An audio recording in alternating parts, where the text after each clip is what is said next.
All right, so finally on the last part of the video for this thing, this machine's taken me about a month or so to get it all the way back together to this point. And this was the last part that was holding me up from getting it ready. So very common on these machines, I'm finding that these foot pedals break, and they always break right here.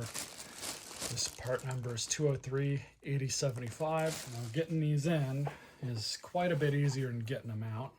But all you do is just grab it so the long part goes straight down. Kind of line it up as best you can. What I'm going to do is have this facing backwards a bit and kind of see both the pegs go into the notch. And that's it. That's all it takes to install one. That's exactly what they're supposed to do. So let's get this thing put back together. This is the second one of these that I've fixed up recently. And I hope I've got a belt for it somewhere because I don't see it in the immediate area. There's the old foot pedal.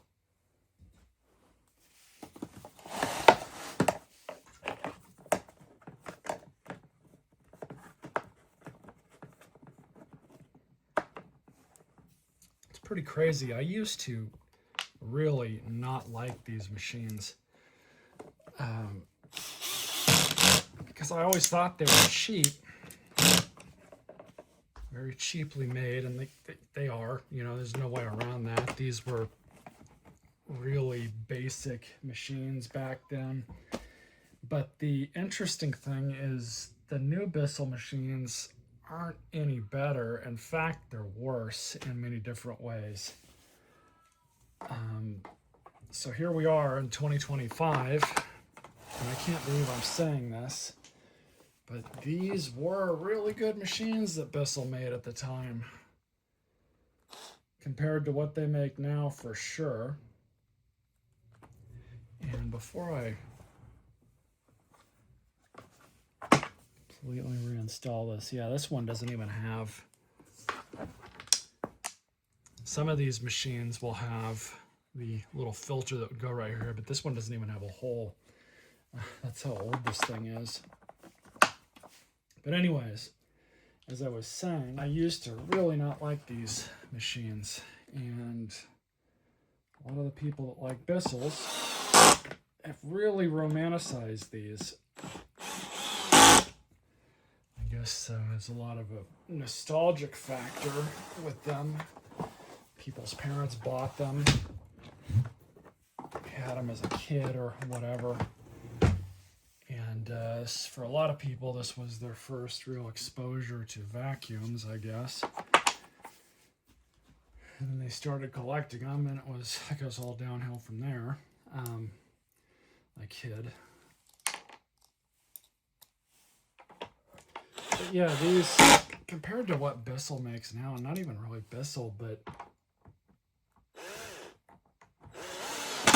all the other box store brands like Dirt Devil, Eureka, even a lot of the Hoovers, these machines were actually decent compared to the new stuff that's made today.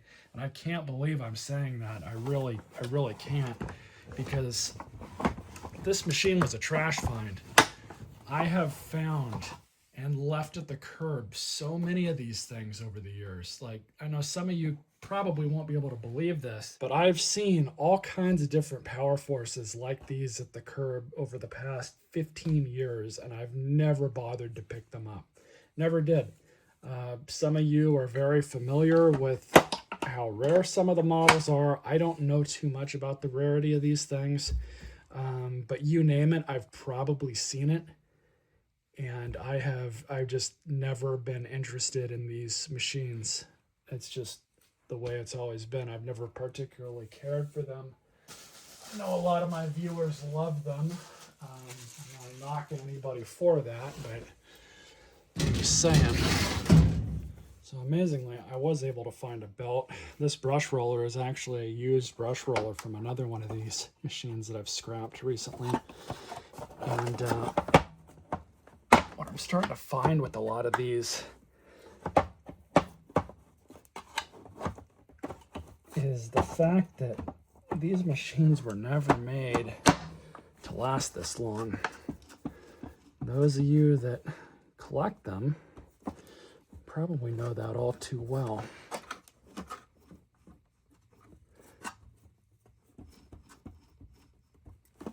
These really were meant to be disposable.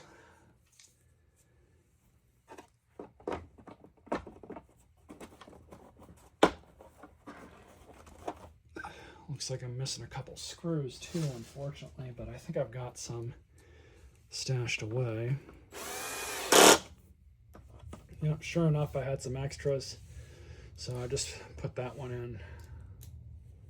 I'm just gonna throw this one in up here.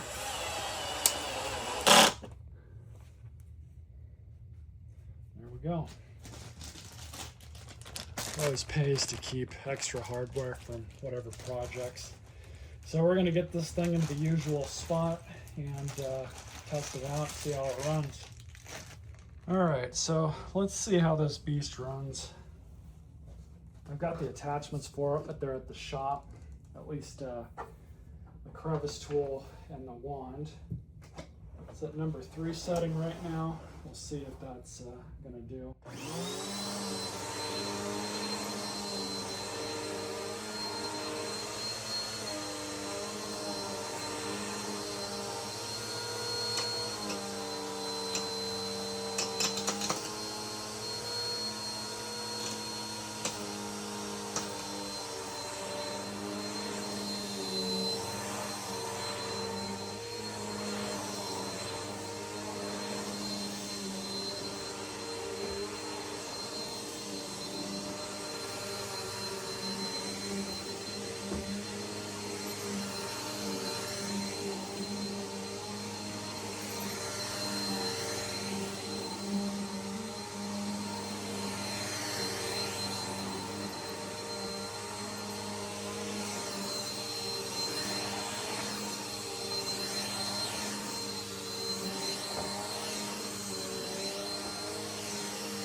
Runs good.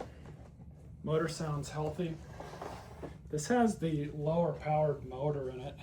I do remember that they had versions of these that had the 12 amp motors in them, which were substantially more powerful. But this one, it's got the smaller motor in it. I can't remember. Tell you. Trying to see. 8 amps. So yeah, it's got the smaller motor in it. Really not horrible compared to today's standards for a bagless throwaway machine.